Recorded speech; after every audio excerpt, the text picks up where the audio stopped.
Yeah. Okay. Impressive.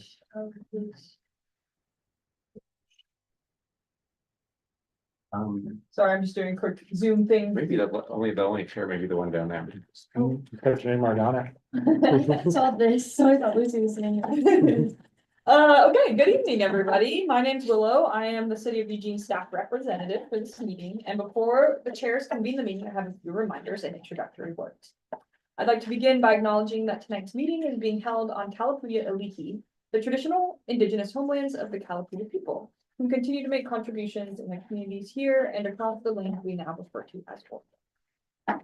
The purpose of the Active Transportation Committee is to advise the City of Eugene staff and community organizations and partners on the implementation of Eugene's pedestrian and bicycle strategic plan, to represent community and constituent interests in transportation planning decisions, and to provide feedback to staff on projects related to walking and biking. Eugene City staff will consider recommendations from the ATC, along with input from other members of the public during decision-making processes. Please keep in mind that this meeting is being both recorded and live streamed to YouTube, meaning it can be viewed on the City of Eugene Transportation Planning YouTube channel, both right now and in the future. All verbal and written commentary will be held in the public record. Today's meeting will begin with a 15-minute public comment period. Each person will have 3 minutes to speak. When it is your time to speak, please give your name, city of residence, and for Eugene residents, your ward or neighborhood. We welcome and encourage public participation at all our meetings, but due to time constraints, only ATC members and invited presenters can ask questions and participate in discussion after this public comment period. We'll begin with those joining us online. If you would like to speak, please, there's no one else. Okay. And for those of us here in person, I don't think either person is speaking, so no public comment period today. So I will pass it over to the chairs to convene the meeting. Great, thanks everyone, and We thanks are missing Willow. Logan, so we might keep that door. What was that, John? Logan, we have one more. Yeah, I'm and just saying, so we Alan's might keep Alan's an eye not on here, but because he's biking in Arizona. Yeah. We'll keep an eye out for any knocking or ear out for knocking Right. if Logan shows up.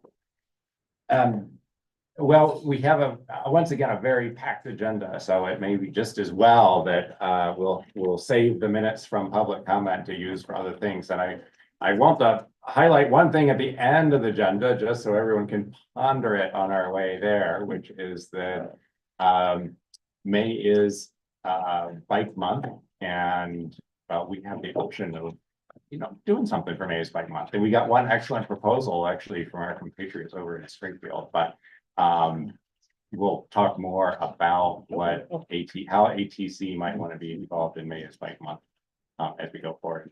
And I should pause. Did we have one late arrival? Did you have a public comment to do or just listening? Okay. Great. Charlotte, you remember her from the retreat or ATC member. So first step is to approve the 2025 or the March meeting summary notes. Did everyone have a chance to look at it? And whether you did or not, are you ready to approve or edit? Can I have a motion to approve? I motion to approve. Peter, second. A second. Thanks, Anya. Anyone have comments, suggestions, edits? Anyone opposed to approving minutes as written? All right. We'll call that Put it good. to a vote. Yeah, yeah. Oh, sorry. You want to, sorry. I often just call for no objection for things like that. But if you need a vote, we'll do it. We can do that. Everyone's agreed. Very good. So let's move on to item one. Actually, our first several items are all being presented by Shane Rhodes, who's here. Shane Show. I like that. The Shane Show. Should be everyone. Thanks for being here, Shane, and we will turn things over to you for a few minutes. Yep. I will mention that we're about 15 minutes ahead of time from public comment, so Reallocate as necessary. progress. But I am hoping to save some of those minutes for the end. Yeah. So don't take them all. No, I won't take them all. Just want to make sure that there's time for questions and comments throughout. Can I use this for? Yeah. That works out good. Then you don't have to say next slide. Yeah. Just put it here. Yeah. Okay, so I'm here, for those of you who don't know, I'm Shane Rhodes. I'm the Transportation Options Program Manager for the city of Eugene. I've been with the city for about 8 years. But before that, I was with Safe Routes to School. I worked for Fort J School District for 10 years as the Safe Routes to School Coordinator. So my work at the city of Eugene is programs and working as the Transportation Options Program Manager. So Cass and Jeanette work with me to implement all the different program pieces to get us to our tripling of walking and biking transit mode shares. And we do that through a lot of different programs. We work from bike share to new movers to working with Safe Routes to School, bike safety education, and a lot of different pieces. And today I'm here to speak specifically about path signage and striping, as is related to our path etiquette campaign, which just started a few years ago. A traffic garden, which I've spoken about before, but have a new little small update. Downtown bike parking, and then bike share 2.0, and a little bit about the net. And so we'll jump into path signage and striping first.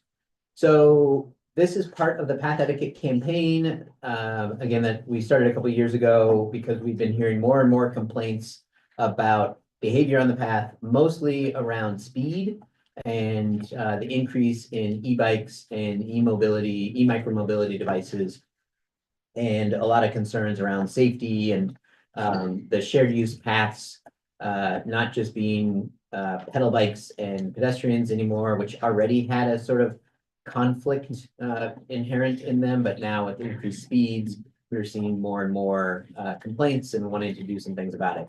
So we created a path etiquette campaign, created signage, and did outreach, and continue to do that outreach, work with Parks and Open Space to put in permanent signs.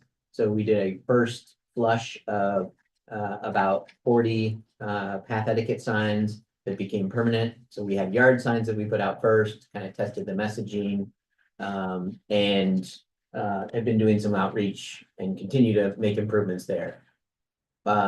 We also realized that part of our messaging was centered around this your side of the path, or really wanting to increase path etiquette and both on speed and passing, and sort of how much space you take up on the path. And so striping has always been something we've talked about. Parks and Open Space really wanted to see more striping.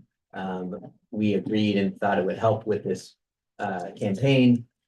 And so we found some funding through the pavement bond measure and set it aside for this project. And what it looks like we're going to do now. So a report was created in 2023 to map and prioritize those projects. And that was started by Annie Price, a former intern.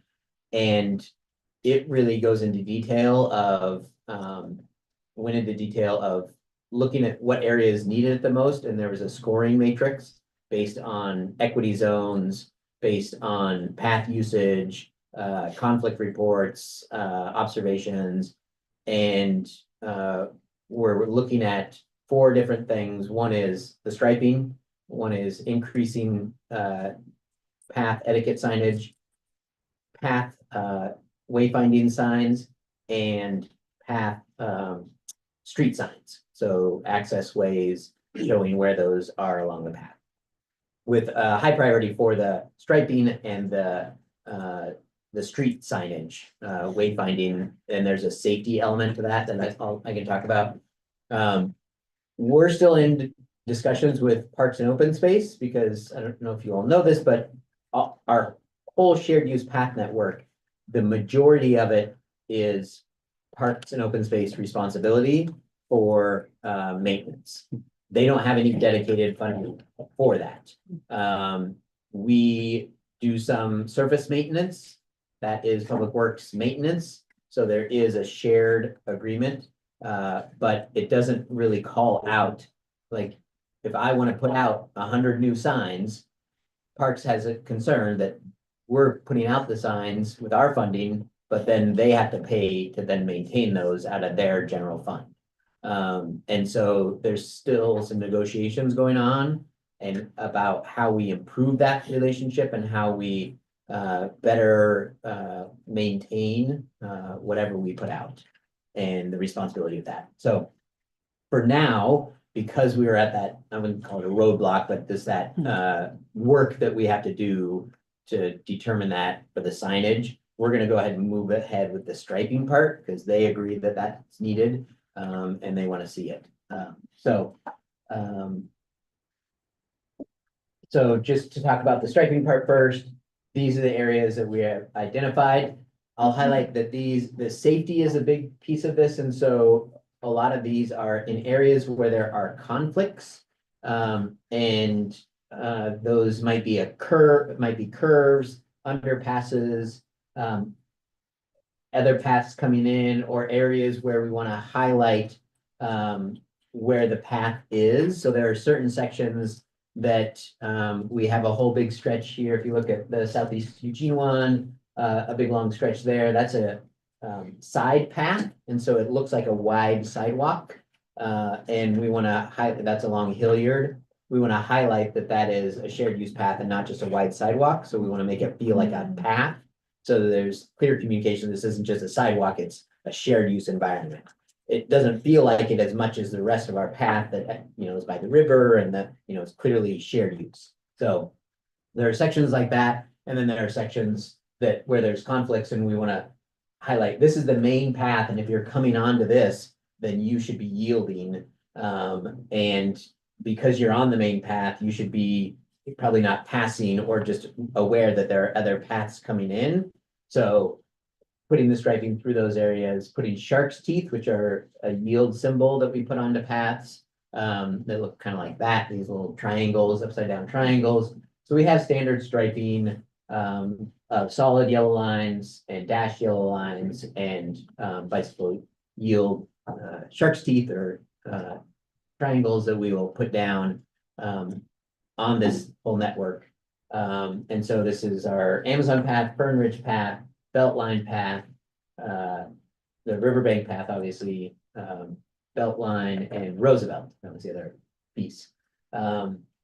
So it's pretty dispersed.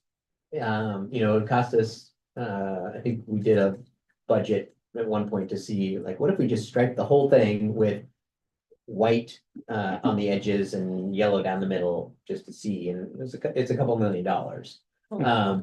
But that's why we're doing just the yellow center line and we're doing just sections at this point. So that's striping. I'll talk about signage and then we can have a little discussion on this. This is where we've identified locations where there are connectors or some sort of point where you want to highlight that the path name, either at the start of the path or decision point on the path, or more appropriately, more likely a street that connects with the path. So that as you're riding on the path, if something happens, or you're just trying to find your way, but if something happens, you can call and say, I'm on Amazon path and Harris or Kincaid or, like whatever. I don't think that's a real connector, but that you can name the street where I think I actually have one here, Hayes, this is the Fern Ridge path. So like if you are on this path, you see this path going off, but you don't know what it connects to, right? Clearly.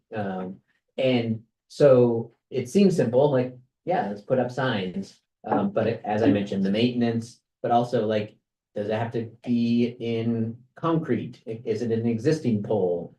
Is there a mow circle that we need to have around it because it's an area where we have to do maintenance around it? What kind of post is it? And so, it could be as simple as putting a sign on an existing light post, or it could be something that's a little bit more complex. And that there are concerns of, if it gets stolen, who pays for it? And then these are the other sort of wayfinding signs that we have as standard throughout the city. And we located about 20 locations for those. That's not in this current pot of funding, but we do know, we're not even sure yet because we haven't done the bids yet, if we have enough with the 70,000 to do the striping and the signage. We think we would have to prioritize some of those. For now, we're just gonna move ahead with the striping and set aside some funding for signage. We'll see how much and what that comes out to when we do the bid. But that's kind of where we are at. So we have to finalize that striping plan and I'm working on that.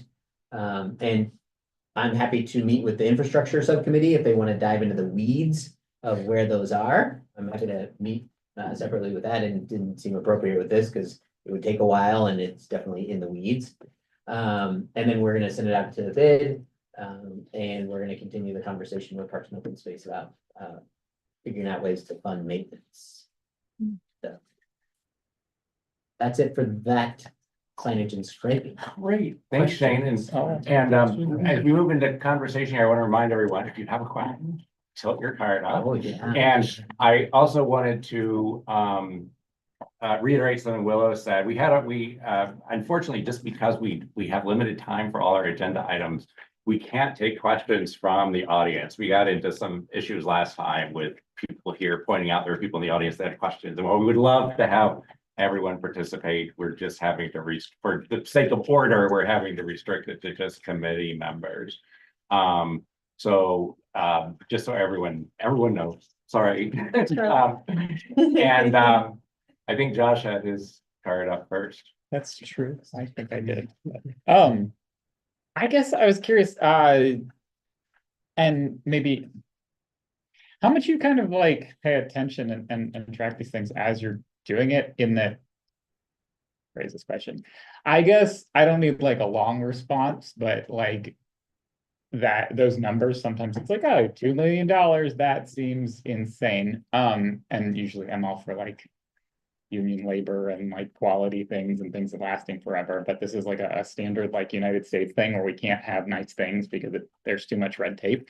And I was just, how much you at least like kind of note things that seem ridiculous, and if that's ever reported, and how we could take that ourselves, maybe because you're not allowed to, or talk to Best or whatever to like advocate to fix some of these problems that stop us from having nice things. But from your perspective, just like how much you track the things that are just like, wait a minute, we could do something there. I mean, I think,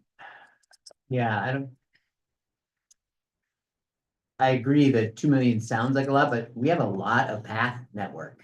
And when we looked at it, it's striping, fog lines and center lines. And I think that in that 2 million was actually maintenance as well, of like, setting aside funds for, like, if we're gonna stripe our whole network, we want to keep it up. And so what does that look like? And so I think it's not just those center line stripes, but it's all the shark teeth and the yield and like all those pieces and the engineering. Like, we're gonna do this one a little bit under budget because we're not running it through our project team. And so it's not going into CAD, and it's not, getting full like plan drawings. And so we're saving some money in that sense. So I definitely watch that. But I think if we did the whole thing, that would probably go into plan drawings and it would be a little bit more elaborate. And so that's where I think some of that comes in. So, and I don't even think that 2 million's a very rough back of the napkin based on the small section that we did do fully built out. You all know the section on the North Bank Path, I think it's called, that section. I get those. Like the nicest striped part of the entire path. Yeah, the part that's you get on it, you're like, ooh. The part that's asphalt and striped and totally new, like paralleling River Road. That section, because we went with asphalt instead of concrete, we had some extra money and we put it into striping as a sort of trial to see how it went. Some people really didn't like it. There are ATC members that did not like it because it made it feel like a road, and they liked the path feel. And so there's definitely some opposition to it. But what we heard overall from people was they loved it. They really liked that distinguishing piece. Like, I have some photos of, like, you see people walking down it and they're walking like in their lane, right? And like, it's kind of nice. So they're like orderly aspect of it. And Parks loved it. And so we want to do more of that, but we just aren't there yet with parks and. So it ended up not being a short answer. So. Good. Then I think Ash and then Abby. Yeah, I'm just curious on those stripes and the white triangles. Do those need like signage or painted instructions, or do people just generally kind of intuitively know what to do? We talked a little bit about that with, we have some shark's teeth down and we have some shark's teeth down with the yield wording. We decided not to go with the yield wording because it would cost more. And so we're gonna put down the shark's teeth first and see sort of how it goes. Mhm. We think that doing more of them will make it better understood and just more like part of the parlance of knowledge. And it's gonna be pretty clear that like, this is a side pack that comes in and, that, we have done some signage, but, it's made to look like a yield sign, that shape. So that's why it's like that. If we find that it's not working, we can always go out and put, Yard sign. yeah. So with the stripes, people generally know they're not supposed to cross, they don't. Well, and we are gonna have mostly solid lines, but then dash lines as well. And in a lot of places, what we're doing is we're starting with a dash line and then making it solid. So it's really clear, like, this is sort of like a no pass zone, but it's not like a double yellow line where you can't pass. It's just more of like, we have put them in the past just under underpasses, and we feel like it's helped. And that's one of the reasons that we started these conversations, was like, okay, we did that trial. If you go out there now, you'll see they're all faded, right? And so that this is updating those faded ones as well. Abby? The dotted solid line was my question, like specifically with the Amazon underpass. And also the pretty frequent like flooding of Amazon Creek right there, like just anticipating the cost there. The only question I would have there is, has there been a consideration for like a mirror in that space? Cause I think that would mitigate some of the risks, just being able to see at that intersection. Yeah, yeah. Yeah, that's a good point. I know that mirrors are tough because of maintenance and like they get stolen and broken Yeah. and lights do too. But I think it might be something worth trying, to see how long it can last. Can we put in a place that is like hard to get to, but easy to see?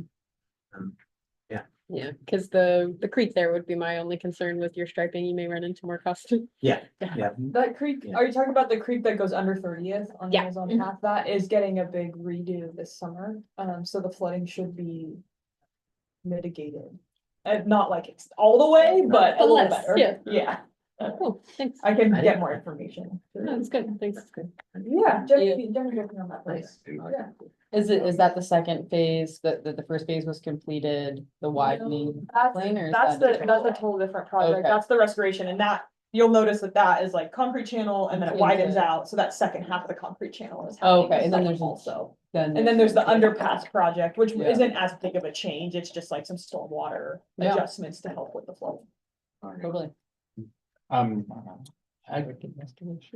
So so the not- signs that the directional signage you were showing, was good at pointing out, okay, if you want to go to the river path, go this way. I have noticed a problem and have had this conversation with other people, even in this room, that sometimes you just want to know what road intersection you're at. Like I'm biking on the Fern Ridge path and it's like, I want to get off at Quaker Way. Like, which one is it? Yeah, Fern Ridge has that problem. Yeah, like that's, every yeah, that's intersection. That's what these the are. street signs, and that's what we're prioritizing over Okay. the Gotcha. wayfinding ones. Yeah. And, Okay, and, sorry, I missed that. and that's Yeah. what these are. that we have, Those like, are all there's, like, those kind of 90 of like those, wayfinding. and those are all street signs, Street not signs, wayfinding. gotcha. Those are all Okay. the street signs that tell you where you are. That makes a lot of Which sense. would make a huge difference. That Yeah. would make a huge, Yeah. difference. Yeah, like particularly when you're in That's worth a lot of money. the Whitaker area on the river path, it's like, yeah, there's all Yeah. these streets. and- Right. Which one is that? Is that green? Which one? I know where I want to go, but I don't know which turn to make. And with this, I'm hoping to also highlight the, like, the neighborhood greenways, that there are some that connect to the neighborhood greenway and put that topper, because we have a topper that is only on Alder right now, but we have a neighborhood greenway topper, and the idea is that we would put that so that as you're going along, you see like, oh, there's that street, there's that street. Oh, this street is actually a neighborhood greenway, so if I get off here, it's a a street that's designed to be a little bit more traffic calm. Excellent. And then just one last one, fog lines. So it seems like that takes like two, by the time you've done the center line and the two fog lines, you've got, 3 times as much paint as if you've done and effort and energy as if you've done the center line alone. Are they really needed? I mean, we're dealing. Well, I'm not doing fog lines. I know you're not doing them now, but Right. it sounded like that was part of the bigger Yeah, that was part of project. it. That was part of the big number. And we've never had them. Mhm. Do we need them? Can we Mhm. just consider that a budget savings for Right. signs and other things? Mhm. And I mean, they do have a safety factor and that they do help define that edge, and half of bike crashes are from solo crashes. The other half are with another bike or another vehicle. And a large portion, I forget the percentage number, of solo falls are from diversion crashes. And a diversion crash is when your front wheel gets stuck, and that's either stuck on a railroad track or stuck most commonly on the edge of something, and you can no longer turn your front wheel to balance and make those micro adjustments. And so those crashes on the edges of the path are really dangerous. Like that when we have our bike education classes, you take kids out on a path, that's the crash that happens most frequently because they go off and so it like helps define that edge. You're still gonna have those crashes, and it's more about how the surface of the next to the path meets the path. That's really important is like, can you make that super flush and how do you do that? And but it's a question, like, is it worth it? I don't know, but We kind of decided no for this. For this round of one, striping, right. yeah, so it's I kinda mean, like- clearly lower priority. It is low. It is I mean, priority. is there any, for sure. is there any evidence? And I'd ask this question for. it's a applying good to- question. Is there scientific, like? Yeah, is there any evidence really- it works to reduces- have? Because I suspect it's mostly just distraction, and people doing something else and they Right. put a wheel off, Right. and the fog line might not help with that. Yeah. Likewise, I was wondering if what evidence you have that the signage related, the etiquette signage is working. I think the biggest thing is people like it a lot. Hmm. Like we've heard from people, thank you, like there's no way to tell people that like there's a speed limit on the path and now I can point to a sign and so people like that there is something that says Hmm. what the rules are and that that it's very basic and it's not just like if you look before we had park rules, right? And it's like this list of like a paragraph of park rules on a sign. It's like that's not gonna be seen. So it's more, we don't have a study that we've done, but anecdotally, we've heard from people who really like them. Parks really likes them, because they heard a lot of complaints. And they're still hearing complaints, but they can, they've also heard thank yous for the signs. And they can say, like, We we're put doing signs something. We did something. We're doing something. Charles. Striping, so now we're gonna do more We're stuff. working on even more. Just leave like right under. I'm just curious on the signage where you're gonna have like the name of the street that it's coming off. Mhm. Has there maybe thought into the name of the path you're on itself? Yes, yeah, it's not on every one, but it's on some key ones and some, definitely on key ones and on areas where we haven't had one in a while, like the frequency isn't like every one because we had 90 of them We'll and. need to cross verify. Yeah, not on everyone, and that's just a cost piece too, if I had all the money, I would definitely put, like, we do it on streets, right? Every street like has them. Yep. So ideally, we would have them on every. Not always though, sometimes they're stolen. Yeah, Yes. High Street has a big problem with getting Yeah. stolen. Okay, we should probably move on to the next thing.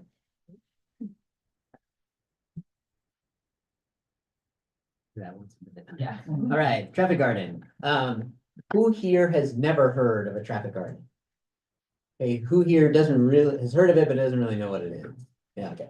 All right, a traffic garden is a scaled down city, or at least some part of a cityscape that kids and adults can go and learn to ride. In the past, these have been called safety towns, years and years ago.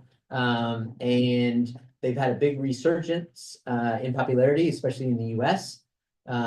And they have taken a lot of different forms. The majority of the forms that have been happening around the US are these repurposed painted surfaces, where kids can go learn, practice traffic skills, have fun in this safe, fun learning environment. This one's in outside of Seattle. This one's in Fort Collins, set up by a league cycling instructor and really aimed at kids and adults. The impetus was definitely focused on the league's curriculum of smart cycling, and there's some skills and drills areas and there, but this is a church parking lot that the church donated for use of this space. And so they did this design, and there are a lot of different formats. There's also sort of the traditional traffic garden from the European model, which is an actual scaled down city, right? Some of them have buildings, many of them don't, but they have the streets, scaled down lights, signage, roundabouts, facilities that you might find in the city, but in a safe environment so that you can go play on your bike and learn some skills and drills. They have field trips where school children come and have a curriculum. They have instructors there often. They have park ambassadors who are there to help kids and families learn. I got to visit this one in Copenhagen on our trip, and it was amazing, really fun. My kids were with me on that trip, and they were older, like preteens at the time, and they just had so much fun along with the college kids that were with us, riding around in this cityscape, and having fun. And it's in a park environment. We've done different pop-ups with Safe Routes to School, with Sunday Streets. We've done little traffic gardens. This one in the picture is painted out at the Roosevelt Yard. We used it for Public Works Day, and we used it, kids would get handlebars. We actually just like had handlebars, and they would walk around it because we had hundreds of kids come through, and so we couldn't do bikes. But you know, we talked to them about stop signs and roundabouts and marked crossings, and some people were pedestrians. So that is the basics of traffic gardens. We've done some work since 2015 when I was a Safe Routes to School coordinator and worked with Live Move to do the first study, and then we've had other people do their thesis on it. We did, you know, there have been scan tours abroad. As I mentioned, I went to that traffic garden, but other staff of ours have been there too, or staff, interns and other folks have been and seen other traffic gardens. It is built into the regional Safe Routes to School plan to create a traffic garden for Eugene. It was in the Move Huge 2021 Active Transportation Strategy. It's in the parks plan, the park system plan, which I'll talk about next. There is dedicated Safe Routes to School funding in the transportation bill for this kind of thing. We do 4 Learn to Ride events every year with Safe Routes to School, and those are held, 2 of them generally at 4J, 1 in Bethel and 1 in Springfield.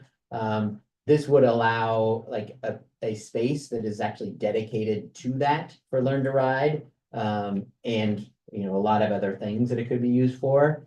There's a lot of interest from multiple stakeholders, and we just received some funding from ODOT to do a design for this.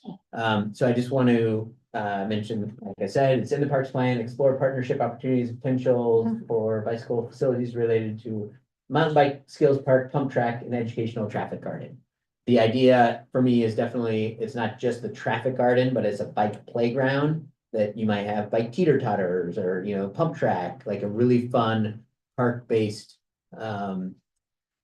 play space for learning, because learning and play go really well together.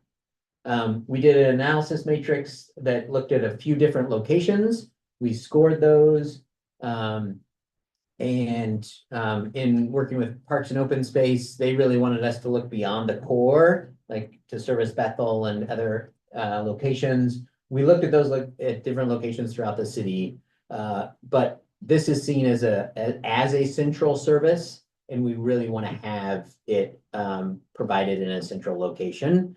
And so we really had our focus on a few different locations. Alton Baker Park, 4J, the property that 4J owns between the Rose Garden and that other green circle. On the very left-hand side, there is the River House.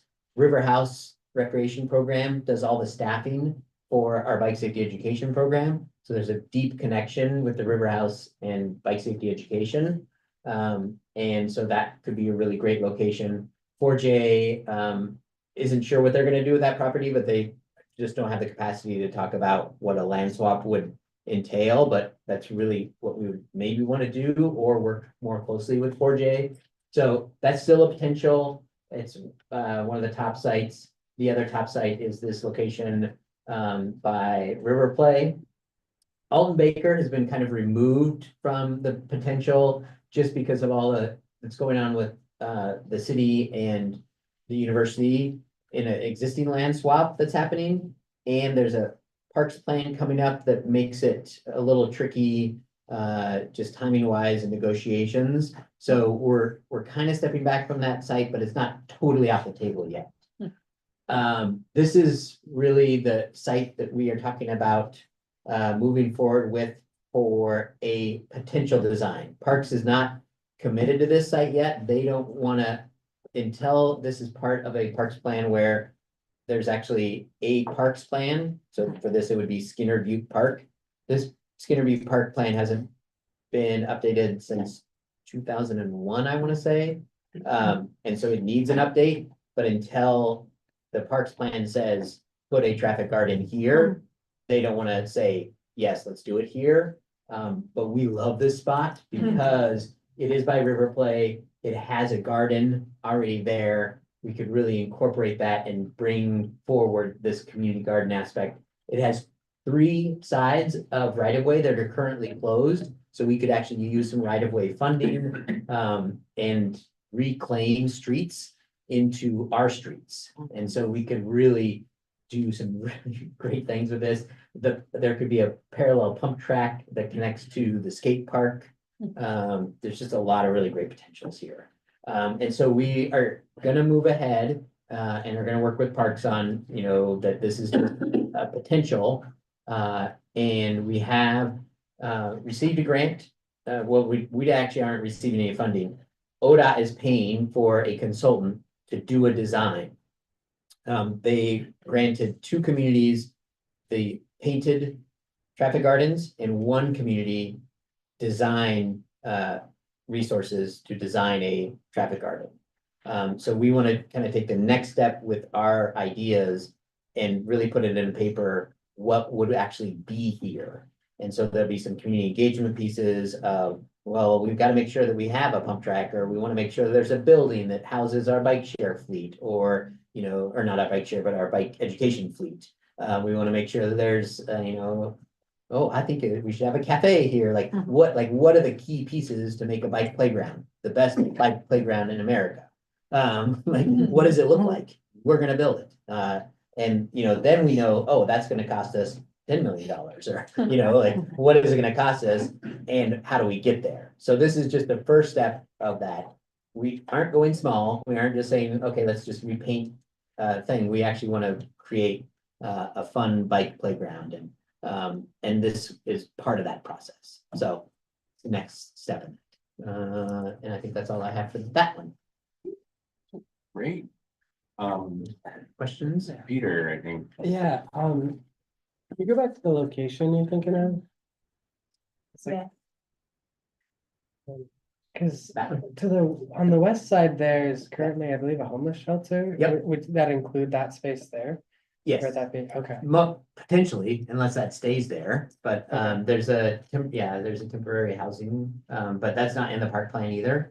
And Parks' understanding is that it is temporary and that that's not going to stay there. Okay. Happy. Who would get to use this?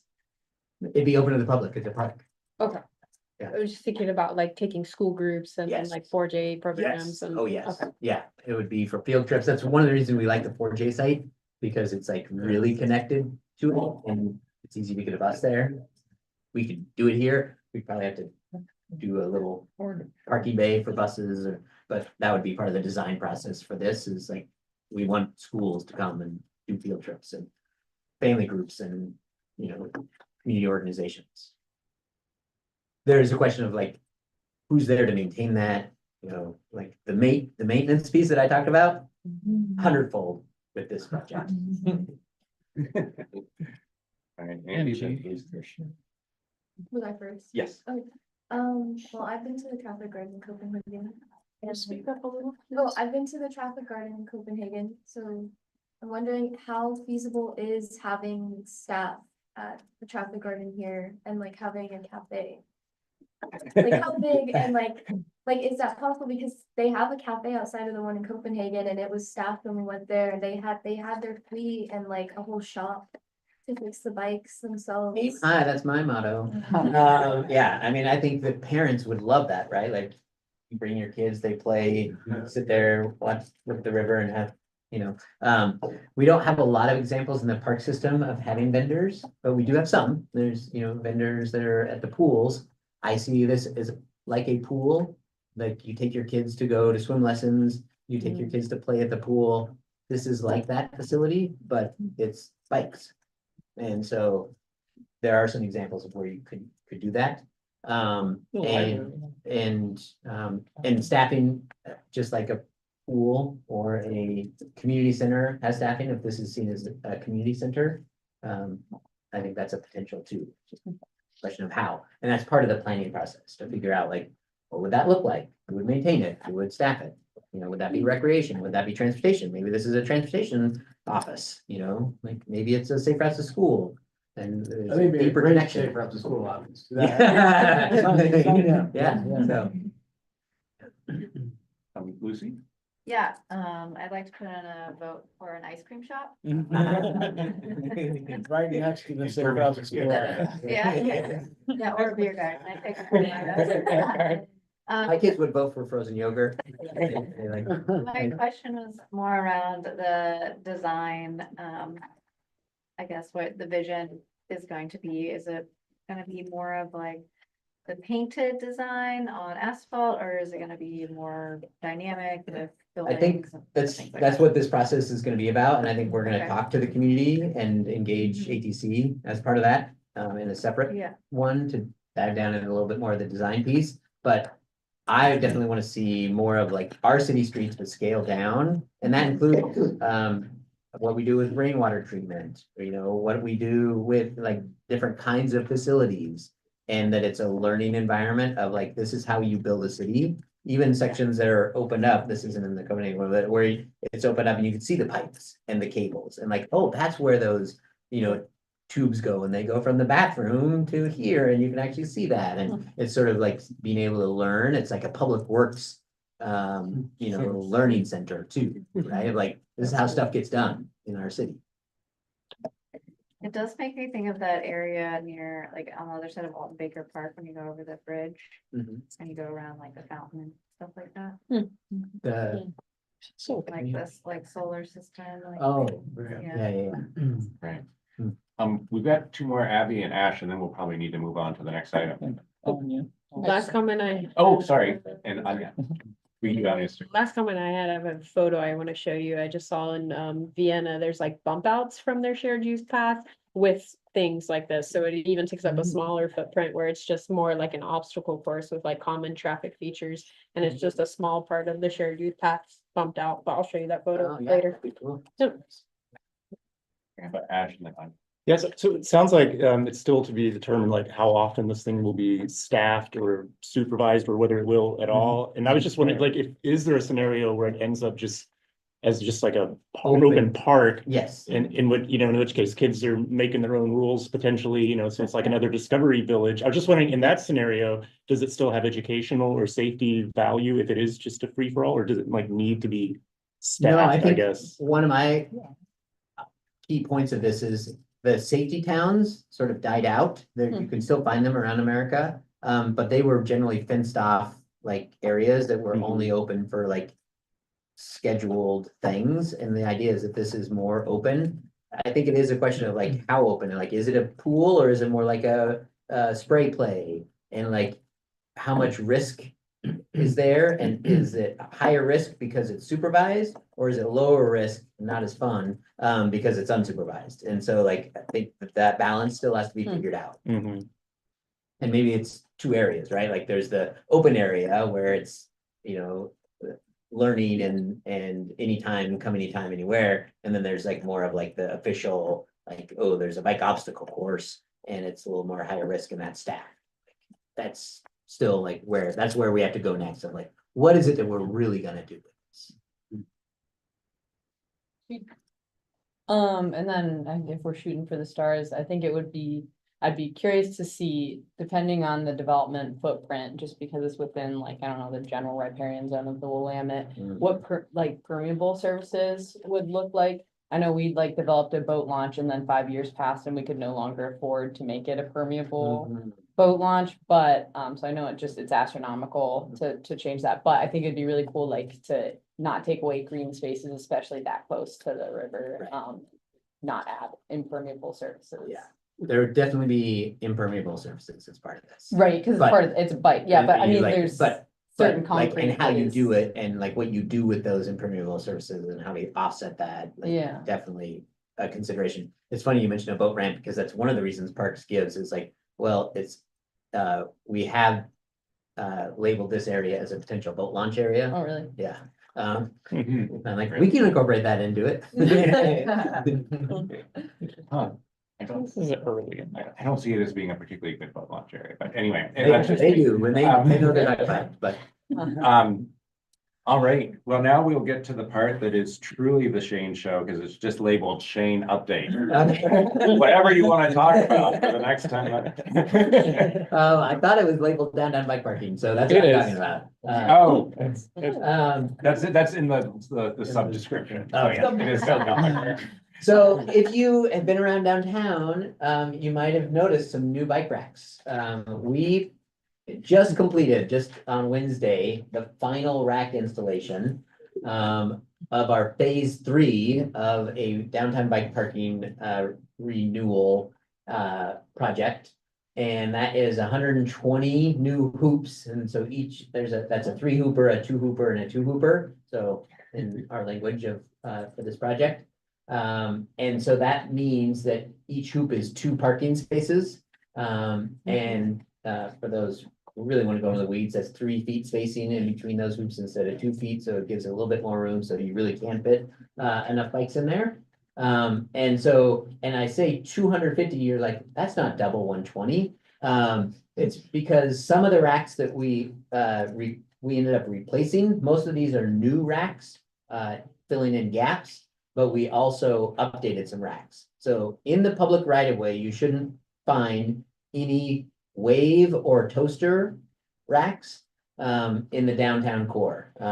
If you see a wave rack downtown, it's probably on private property, like Eugene Toy and Hobby, the ones that go like this, woo, woo, woo. Those are wave racks. Like Eugene Toy and Hobby has one of those, and that's on their private property. They can do what they want. But we put a 2 hooper in the public right of way next to that. So you have a choice of parking on the wave rack or on a good rack. This came about a lot because of what happened at the Farmers Market Pavilion, in that when that got finished, there wasn't bike parking put in. It was in the plan, but it just never really got completed. And so we scrambled to get some bike parking in. We created 50 bike parking spaces just around the Farmers Market Pavilion. So if you go there now, you only see 1 rack right at the Farmers Market Pavilion, and that's because they need all that space for booths and it's super flexible. But if you look right around it, we just put in 2 6 hoopers in the back. We just put in 12 right on the edge by Jazzy Sammy's. We added some more on the east side, and that's just around the Farmers Market Pavilion. We also added 100 around the park blocks. So it's definitely centered around that area to fill in some gaps. This was using downtown renewal funds. Oh, we also did, besides these new racks, we consolidated racks. We had this huge series of racks on Willamette between 7th and 9th.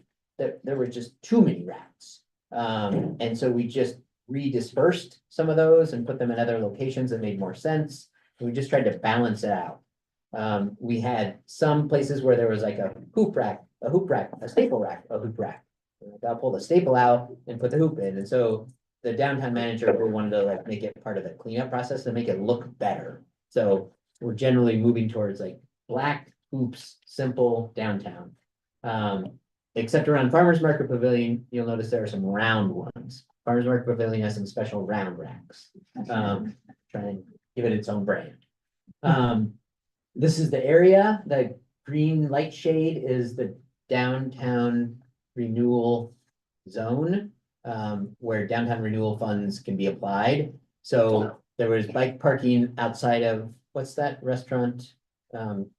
South of the Wow Hall? It's like a beard nominee. World Pies. Yardy? Yum. Oh, Yardy, yeah, Yardy. Yardy. Yardy has a horrible rack, but they're right on the edge outside of the zone, so I couldn't fix that one.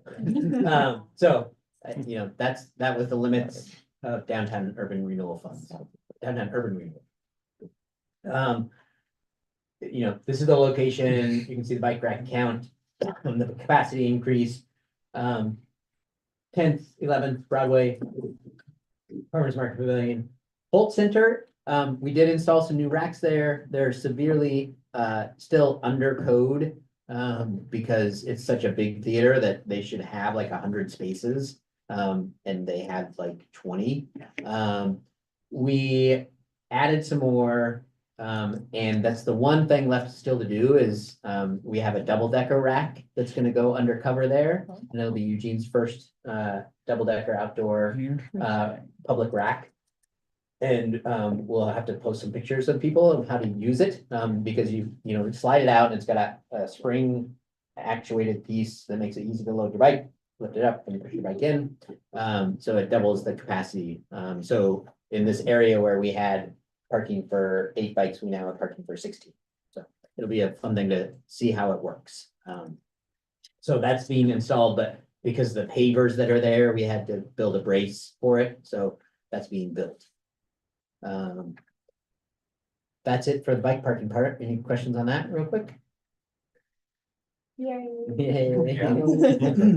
Just a quick question, at the Holt Center, there was rumors floating around that like those were just like bolted into the ground and people were undoing the bolt and stealing bikes. It's funny Is because that I real, had first in of all? my presentation that I crashed yesterday and I was like, oh, what slides did I have? That was one of the ones that I had was a picture of when I've been working with the Holt. He got video of someone who came and unbolted a rack and rode away with a bike on the Oh my rack. gosh. Wow. And there's actually video Did you footage drag of the the guy. rack away with it? Yeah, he took the rack and the bike. He's like riding off on his bike. Security, There's a just your picture- bike at home. There's a picture of him and he actually went back to the security guard and said, hey, someone stole my bike. Do you have video footage of the rack area? So I can see who stole my bike. And the guy's like, that sounds suspicious. And he's like, no, you can talk to our manager or whatever. And when he left, that's when the security guard went and looked. And he saw that guy was the one who stole. Weird. Yeah. So So anyway. he wanted to know if there was video. So of we itself. are Of putting, himself. yes, Yeah. this is why we are doing not individual racks, but we are doing racks on rails. Is because you have to take 2 racks, but you also you can't just undo the rack and slide the lock off. Yeah. Like if it's an individual one and you unbolt it, you can just slide it off. I'm not sure why he didn't do that there, but maybe the lock was so tight. Hard to write off. the tree. And so that's one of the reasons. We're also, it's a lot more expensive to put security nuts on, but we are going back and putting security nuts on at least one so that there's like one that at least keeps it down. And on some locations, 2 security nuts on there, but each security nut's $12. So it adds up. So. One more quick question from Lucy on this. Yep. and then we'll- Oh, yeah, thanks for adding all this bike parking, great. My question was around, like, what happens to a bike that gets left on the bike rack for a long time? Does the city like cut those off? There is an abandoned bike policy of Okay. like what we have to do, and you have to leave notice on it, and then we can cut it off. Uh-huh, Yeah, and so that just has to be reported. yeah, And there's like any kind of reporting tool, maybe like you call 682-4800, or there is a reporting piece. Trying to remember online. Oh, the maintenance form? Yeah, Yeah. the maintenance form, I think it's on there as Okay. abandoned. abandoned bikes, okay. Yeah, I'm just curious, it happened to one of my bikes once, It got impounded? not here, but somewhere. Oh, else. really? Yeah. You left it for a couple I days left or? it for a while. Did you get notice or? No, just went back to get it one day and it's gone. What was that, impounded or stolen? Who Yeah, who knows? knows? Yeah. This is related then. I think I've asked you this before, but the bike lockers. Which ones? The That bike link are- lockers? Yeah, that are down by the train station and by the Yep. bank. Mhm. Any doing that again? Like Anywhere? more? Oh, more of those? More of those? I would like to. I No, imagine they're real expensive. they're expensive. Yeah. The usage on them is really low, and I think like if there was more usage I of love them, them. Yeah. I Yeah, feel no, they like are great. it could justify putting more. There's but I- definitely usage, but it's It's- not super high. Yeah. But, and it's one of those things that the more we put out, then it becomes more Sure. common and like, well, it's like, oh yeah, there's the bike locker option. Sounds like bus ridership. Yeah, Yeah. the more you get, the more you get. Yeah, I would like to, it's definitely part of, and I guess the other last thing with this is to say that this was a downtown one. I'm working on a bike parking program plan of like, okay, we've fixed some parking around downtown. There are other areas that we want to help businesses and organizations improve their bike parking. What can we as a city do? And that could be that there's $10,000 and a year and we allocate that to buying some racks or helping with some installation. And we're trying to determine what that program will look like. We had started looking at that pre-pandemic and we just haven't picked it back up. This is kind of landed this onto my plate, which it wasn't before. And doing the project has made this more a part of my work, which is, works with programmatic pieces. I think we're down to 4 minutes, so Okay. whatever else you want to say. Oh, boy, I don't really have much else to say. I got a lot. We do actually only have 4 minutes. Yeah. So Bike Share 2.0, IMP is Innovative Mobility Program funding. I just want to say that we are making a plan for what to do next with Bike Share, and that could be that could include e-micromobility, that could include e-scooters, that could include electrified bikes. We are working on a plan, working with LTD. LTD has stepped up to the plate a lot more with Bike Share, including applying for some STIF funding that actually puts formula funds of 1.8 million into the future of Bike Share, of buying a new fleet. It would be more than 1.8, most likely for what we want, the growth that we want in service area and e-bikes. But we have to find the right vendor. There's also 1.3 million in community project funding request, which is more of like an earmark kind of request at federal level. And so that process, the community will be engaged in. There's a shared micromobility working group that is meeting next week to talk about what that plan will look like. We have the funding from ODOT, but not the signed agreement. So once we have that signed agreement, we'll hire a consultant like Alta or someone to do a study to help us figure out what Bike Share 2.0 looks like. Part of that is going to be our next phase is where does it go? For those who don't know, Best has decided to sell the Nest, which is where Bike Share is housed. It's really unfortunate and it's gonna be a painful move, and we're trying to find a location for where we're gonna go next. And it definitely has hurt some relationships between Cascadia Mobility, Best, and the city of Eugene. Because there's a lot of work that went into getting that building and partnerships. And I'll just say, the importance to me is also this historical aspect of the CAT. I led a trip here when I lived in the Bay Area. I'm from Eugene, but led a trip from the Bay Area here back in the day with a whole group that helped start a CAT in Berkeley.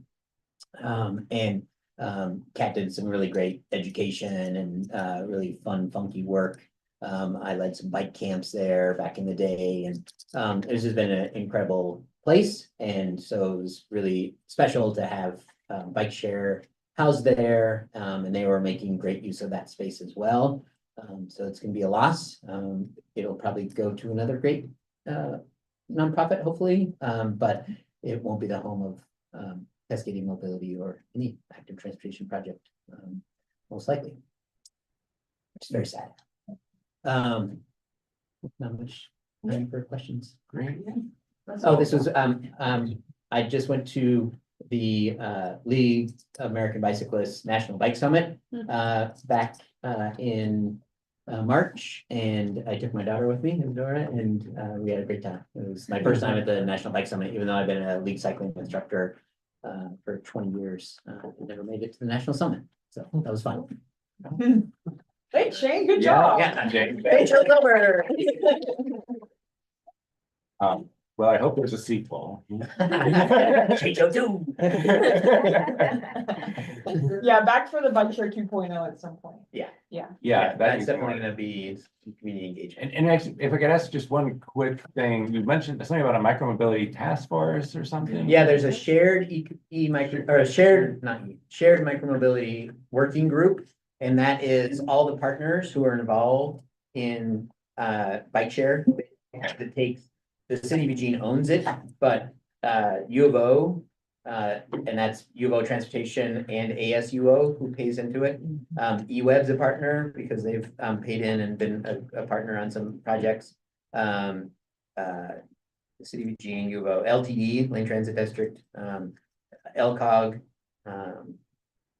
Is anyone on that working group? Well, all right, I was just curious what the membership was. All right, thanks. Yeah. Great. All right, one last, well, it's scheduled to be quick and hopefully that'll be the case. Something to talk about before the break. Last ATC meeting, we had a presentation from, just a second, from Can you turn on your light? from Paul Homery at the University of Oregon about the U of O's transportation planning efforts. The capital project subcommittee discussed it and came up with some ideas we'd like to share, but we thought it should come from the whole committee. I sent out this letter earlier in the week. Hopefully everyone had a chance to look at it. No one wrote back to me and said there needs to be a change. But if there is anything anyone would like to say about it, positive or negative, this is the time, because hopefully we'll take a vote and decide whether or not to send this off from the ATC. Abby. I appreciated the question marks on the map. Yeah, that's. Those were the problems we wanted them to address. Yes. Yes. Yeah. Andy. I know I was at the subcommittee meeting, but our conversations about the path etiquette signs made me realize that today I was really annoyed biking on campus because people don't respect the shared use path. So I read it, but I can't remember if we had something about signage, but if we could ask for better path etiquette signs at the very least. Better path etiquette sign. Or just. So I don't know, specifically, just etiquette signs. we mostly in the letter focused just on the whole pedestrian plaza by Hayward and such, and needing a clear bike route through there. Is that the place you're talking about in particular, or do you mean? Campus. Okay, Yeah, Like in front of the night library, like all of the wide sidewalks on Yeah. campus. because people don't know you can ride your bike there, Yeah. but you can't.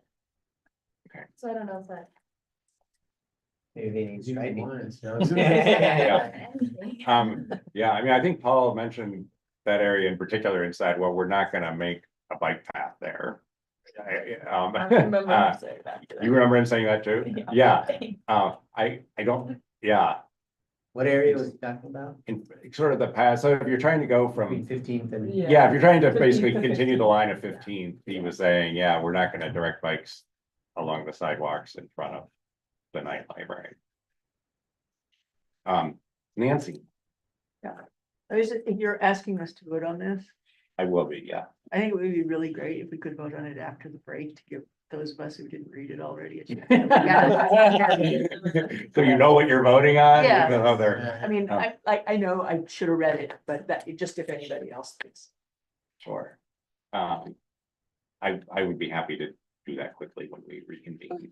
Any other thoughts on this? I have to figure out, and that'll give me a second to think about how to take into, whether we want to try to take into account Andy's thing too, or whether that's still part. We have done approvals based on making edits before, so it's like, if you make this edit, then we approve it, and so then the chair can kind of just make the edit and send Okay. it, so that's an option. All right. Well, why don't I take a 5-minute break? Anyone who hasn't read it can quickly glance through it. And we'll reconvene here 5 minutes. in 5 minutes. Yes. 6:40. We're almost exactly on time, and Jody will be presenting immediately after the vote. And I'm gonna say goodbye because I have to pick up my daughter. Thanks, Shane. Bye. I might be in touch about joining the capital project subcommittee to talk signs in more detail. Is the capital projects, is that what it's called, not the infrastructure? Yeah.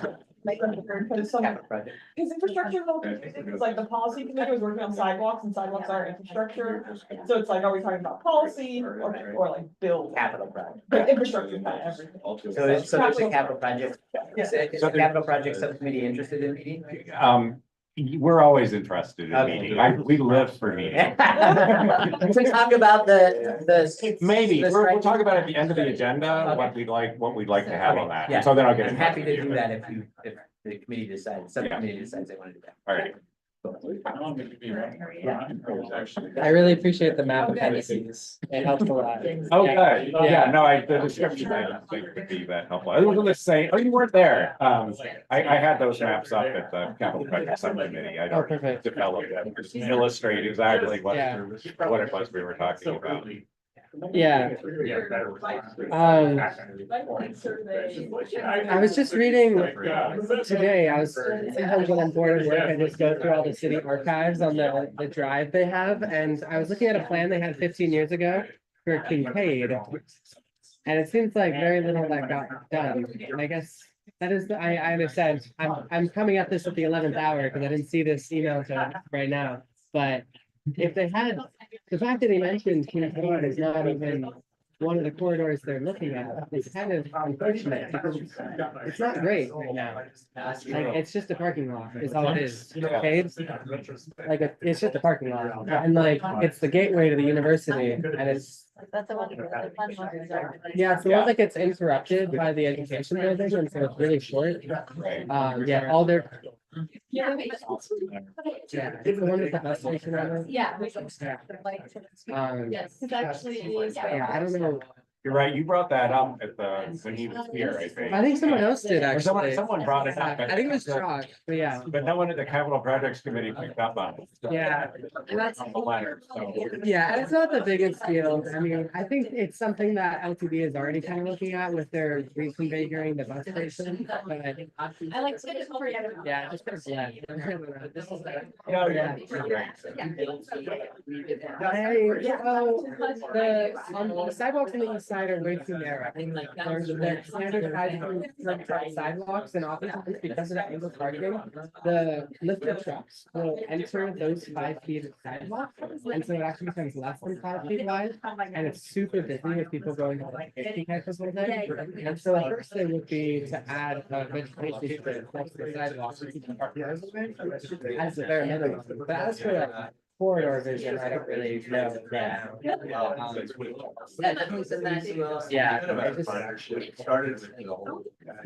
don't know, maybe like we could add an agenda of like, hey, maybe add Kincaid as one of your plans, as one of your corridors of study. At the 11th hour. The 11th hour.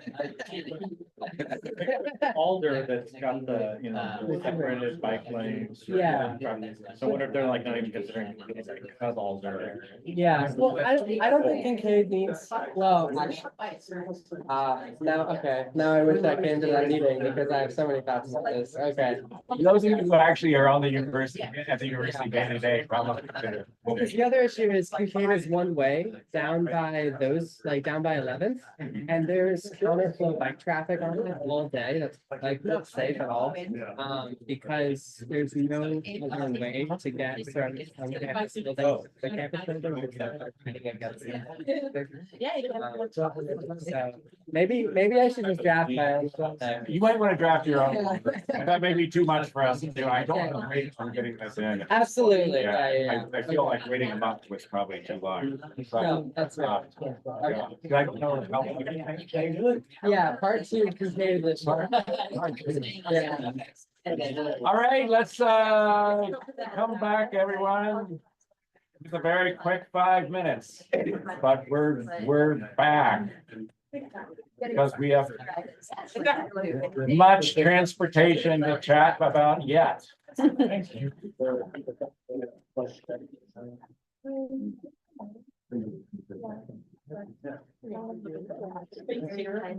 All right. Thank you all.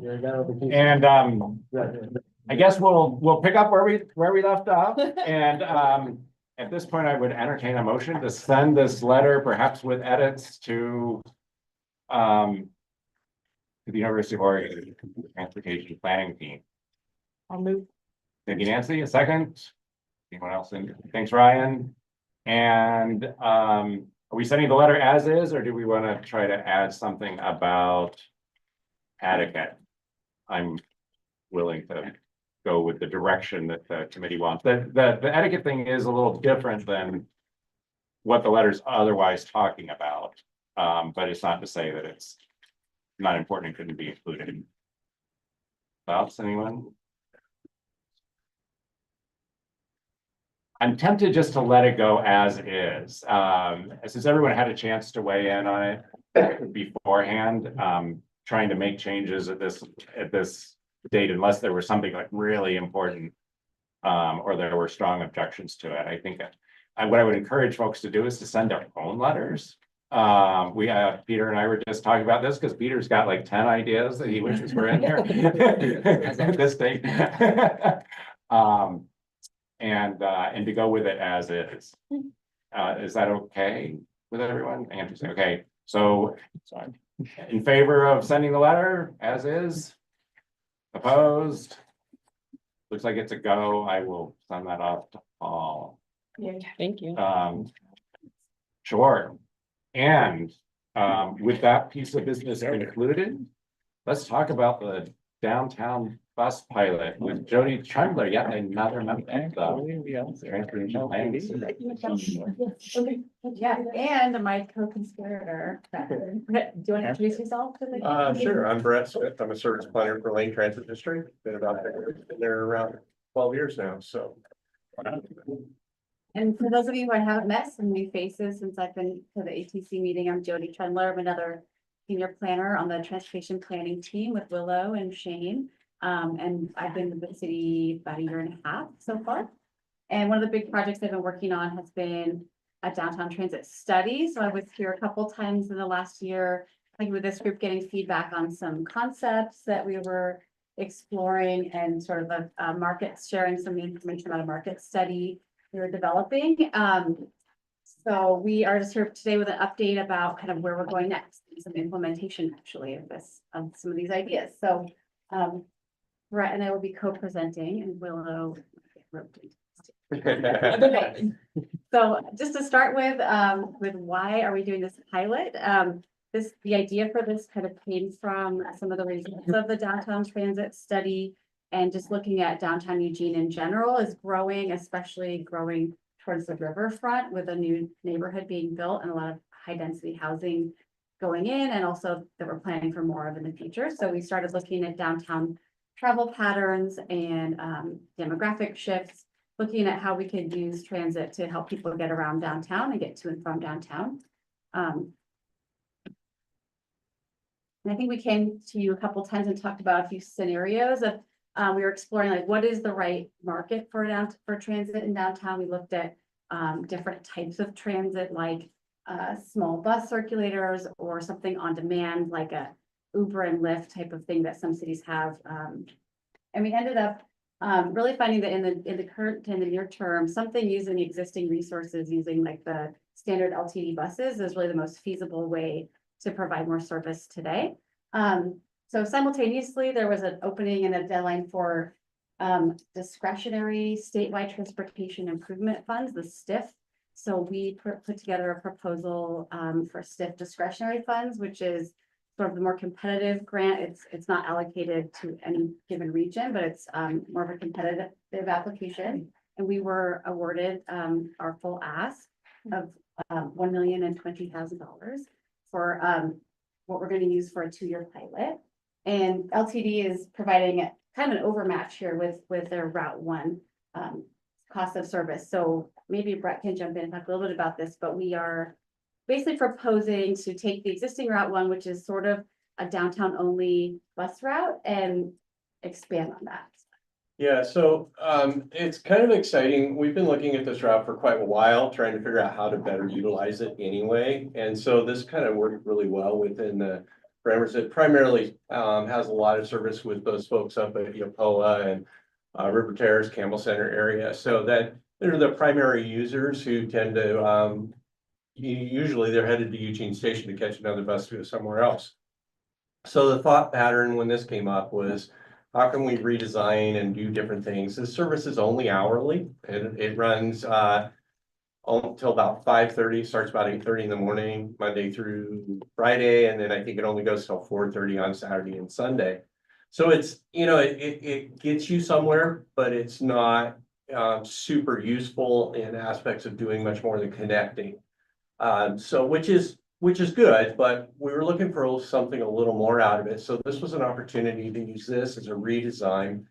Original intentions were to try to service the Annie Mims area with the new Riverfront project with some form of bus service.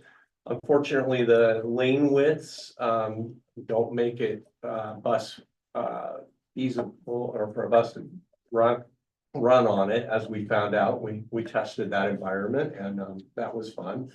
Anyway, so we Talking about this stuff. yeah, the anime, through there. So yeah, that didn't work out. So anyway, we went through a whole bunch of different scenarios back and forth, looking at the study, looking at what people were wanting.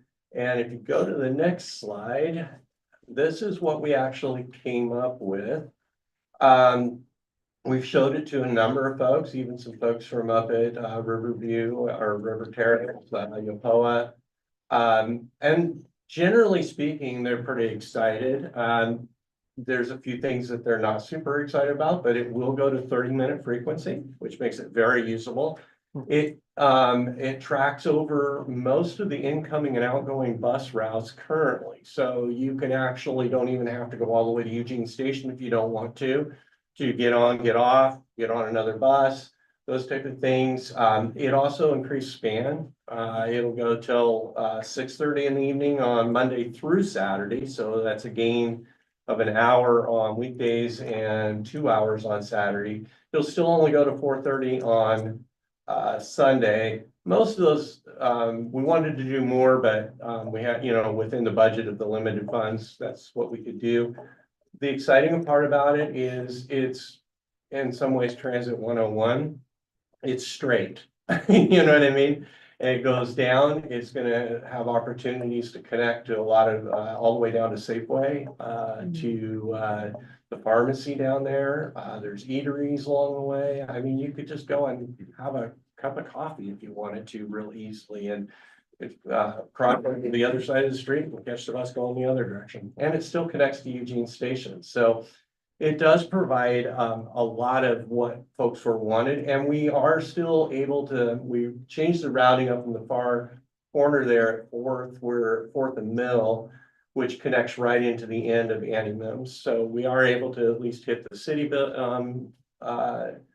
building there, as well as some of the northern areas. The southern part isn't super developed yet anyway, and it's going to be a bit before it is. So keep in mind, it is a pilot. So it does provide opportunity for adjustments over the course of 2 years. And hopefully after the 2 years, we'll be able to come back and say, hey, it was successful, and we're going to apply for STIF funding to make it more permanent or something. So anyway, that's kind of the direction of the service. Yeah, so like Brett said, we're essentially doubling the amount of service that's circulating downtown Eugene. Most other routes are kind of going out of downtown, so this will be in a sense a circulator for our downtown area. Another one of the things we learned a lot about in our study was kind of best practices and looking at peer cities, see like what makes a service like this really successful and in terms of attracting people to use it. So we're going to be looking into kind of a few items for potentially branding and marketing this service as kind of a unique service and helping people find it. So we're working with LTD. We have a little subgroup to talk about branding. We might think of a unique name. That might be a great way to involve the community and groups like this to help us think of a name, a fun name, not too fun, just like a good. What suggestions? Now, I'm kind of fond of the one, but you know what I mean. The route one. How about the breeze? Breeze. Yeah, we have had the breeze in the past, so that's right. yeah. That was, yeah, it was Yeah. a throwback reference. MX, so, yeah, kind of get your creative juices flowing. We're looking at maybe doing some branding around bus stop signage. So these are just some ideas from a, I think it's Grand Rapids, where they have a downtown area shuttle, the Dash.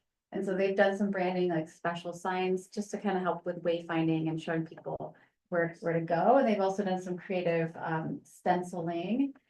And they've done a bus wrap, which is shown on the bottom there. We're also going to be doing more of engagement and outreach this spring and summer, especially with some of like our neighborhood groups. So we're hoping to talk more directly with the public and the community and get some feedback. Especially downtown businesses, residents and visitors are going to be sort of our, let's see, checking my notes, but also going to look at Willow. Is there anything to add about our marketing and branding planning? Yeah, I think the goal is like just to make it clear that this is like a downtown circulator and it's a little bit different than like a standard LTD bus route that goes, you know, away from downtown. So yeah, we're just excited to come up with a fun name and do some branding and get people using it, particularly people who are like already in downtown and they want to get somewhere else in downtown, especially with the city hall moving to the Riverfront area. If you have name ideas, you can always email them to me. We want to go. Yeah, go to this Yeah. page, and if you have time at the end of the meeting, put your names in a hat. Ideas. Yeah, there you go. Review them. So I guess the timeline slide, do you want to chat? Yeah, so this is kind of just a rough sketch of the timeline. In order for us to launch this, which will be September 7th, 2025, which will be part of a pretty large package of changes from the system-wide review that we did. It was approved back in October. There'll be a number of changes, but this will be one of them. And so it's quick. We're on a quick timeline. One of the things in order for us to get it in our system is we need to make sure the design is done, schedule, funding and everything by May 16th. So we're pretty much there. We're doing outreach now, or going to be doing, to make sure that we didn't miss something from what the community wants. And then the marketing team and stuff are already gearing up for outreaches, more specifically around the Campbell Center, Yapoa, River Terrace.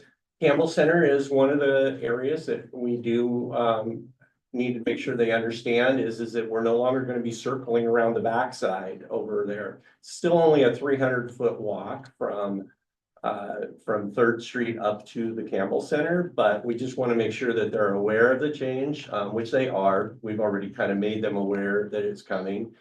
And so just making sure we're doing our due diligence and folks understand the trade-offs for the benefits that could be taking place with that. So there's going to be, we're still establishing some of the pilot measures. Most of them will be centered around like trying to get people on the bus, right? Utilizing the service, writing the bus to make sure it's doing it, what they want them to do.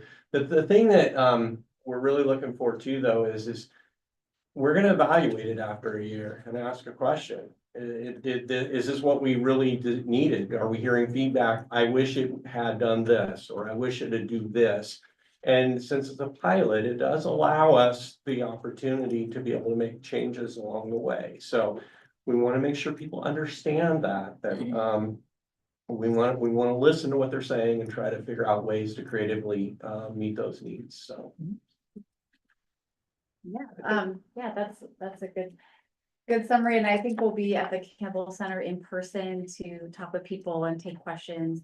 We don't have that timing finalized. It turns out the Campbell Center is booked, so solid. So it's kind of hard getting some space in there, but we are gonna be there in person, and we'll be letting kind of the neighborhood know that they can come talk with us one-on-one at some point, hopefully this month. And the September 7th, that's the package date, so that's LTD sort of puts all of their changes together into a single launch date, so you'll probably see more about some other system changes.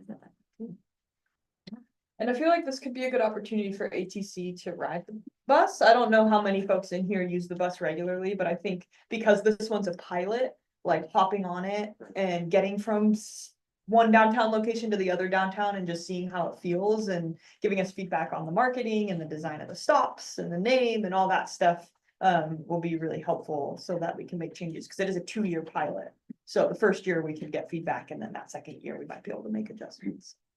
Oh, okay, so you could make conceivably route adjustments the second year. We Or don't the know. route will be locked in. Yeah, the route I think will be mostly locked in unless unless there was like something dramatic, I feel like. Peter, then Lucy, I'm just. curious. Abby, too, yeah. Oh, and Abby, I think Peter was up first, Lucy Yeah, I then. think too. Yeah. Well, thank you guys Oh, for really? presenting this. I appreciate it. As someone who has been using the bus as my main mode of transportation for like 4 or 5 years now, like frequency is so important, and I'm sure you know this as a transportation planner. 30 minutes is pretty rough, especially for a downtown circulator. You really got to plan your life around a 30-minute frequency in a way that you don't for a 15 or a 10. And I understand that's probably a budget limitation. But do you have plans with like the frequent transit network, like expansions and stuff like that, perhaps getting more funding? Because I can't see a 30-minute circulator being that useful in my day-to-day life. And I'm sure in a lot of people when you have to plan around it so much. No, that's a fair question. The original plan was to try to make it 15 minutes. Yeah. But unfortunately, the budget didn't allow us to be able to do that at this point. So, is there a future for 15? Yeah, there's always a future. If 30 minutes seems to be doing really well and there's enough feedback about making it into a 15-minute frequency route, I could see that being a potential. It's not currently listed as part of the FTN, the Frequent Transit Network. That doesn't mean it can't in the future though. Yeah. Depending on, needs, changes, and different things like that. I know that, the downtown corridor area is densifying. And so that does create opportunity as it densifies for higher frequency, so. Is there a potential though for like it not performing well because it has a 30-minute frequency and then it wouldn't show in your metrics that it should get a 15? If you know what I mean? So the goals, the ridership goals Yes. are actually not very robust. Because we're measuring against Route 1 as it exists today. Yeah. Route Yeah. 1 ridership is not super robust, so that is one of the measures, so it's likely to do okay in the measures Yeah. because of the parameters that are being used. Okay. If we start comparing it to something like, I don't know, like Route 11 in Springfield or the MX, then, well, yeah, it's not gonna measure up to that. But, Yeah. But, we need connector routes as much as we need frequent transit routes too to cover areas, so. I had 2 questions. I think you had said this. Could you clarify again with like overlap with connection buses with this circulator? Yes, that's a good question. So a lot of times, so if you want to like go out Covert Road, for example, and you live up in that area, you could jump off like down in High Street or something and catch the 66 going outbound or something. Got it. So this will increase opportunity for connecting to your Correct. connector instead of having to go all the way to the station. That's correct. Okay, got it. Second question I had with Pearl Street and the multi-uses on Pearl, Mhm. what has the investigation been there? I'm just thinking on-street parking, cars, cyclists, and now also the bus. Well, the buses have been on Pearl. It's actually one of our main corridors that we already come down now.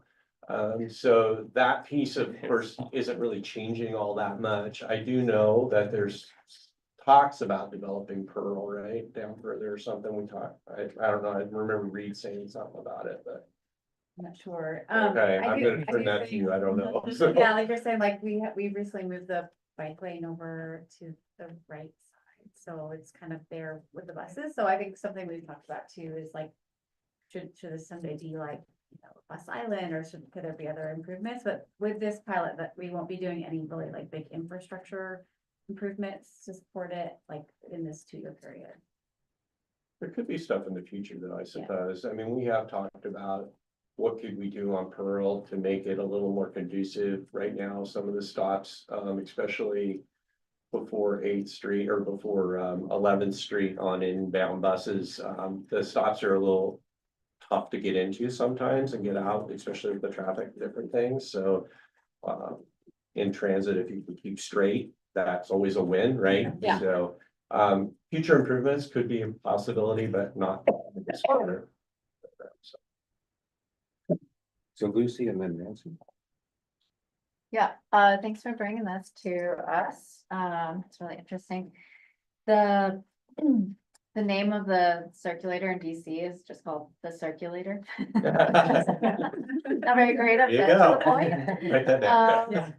And I was curious about how long it would take to get from like one end to the other end, taking this. Good question. Yeah. So the cycle time complete from Eugene Station all the way back to Eugene Station is 25 minutes.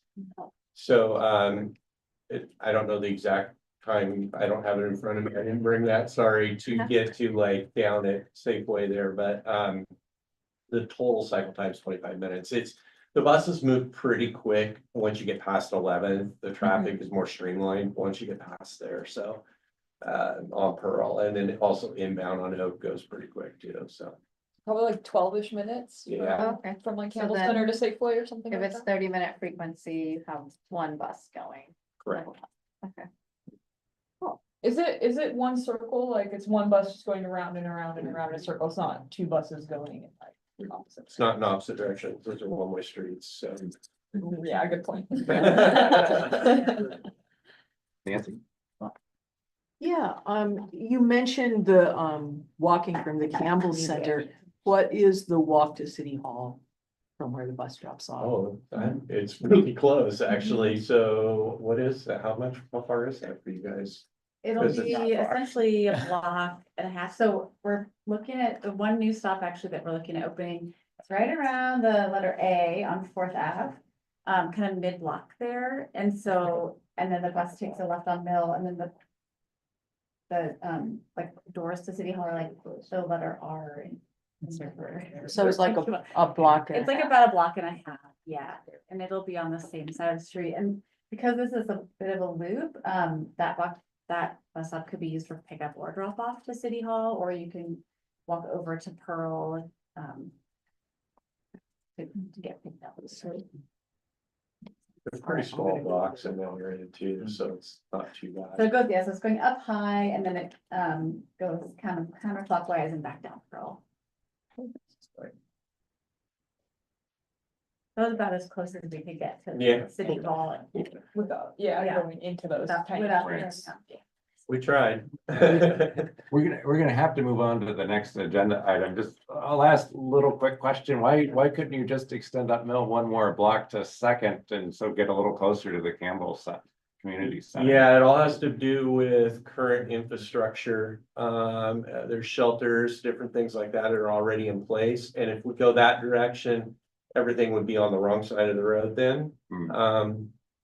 Again, with funding and different things, we had to kind of stay with the existing infrastructure. And I think that block of Pearl, is infeasible for us. It has like a concrete wall. You mean go all the way to Second You mean and like come to- around? Yeah. Oh, yeah, we can't drive on that road actually right there. Okay. I'm sorry, I misunderstood the question. No worries. Yeah, that neighborhood's got a lot of, there's some blocks. Yeah. Yeah, the current Like- route design is kind of like a loop-de-loop there, and so this. Yeah. Straightened up. Just trying to figure out a way to easily get closer to the community center. Yeah, But good question. Well, if they solve it, let me know. Yeah. Oh, God, don't turn me loose on that.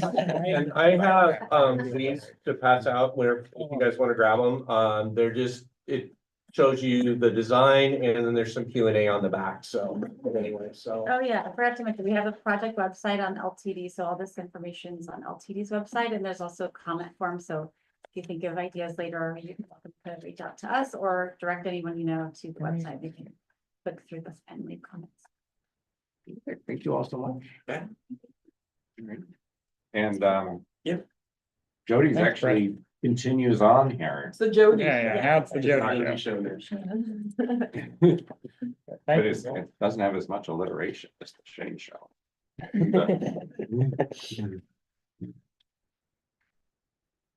Different PowerPoint. Jody Jaunt. Good.